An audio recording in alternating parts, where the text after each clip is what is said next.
జానపదం కొత్త ఆట నేర్చిందా పాపలాంటి లేత పదం పాఠశాలగా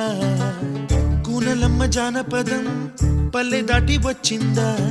చవళిల జానతనం పాట చూపగా కుంచెలో తాగే చిత్రాలు ఎదురొచ్చేలా అంతటా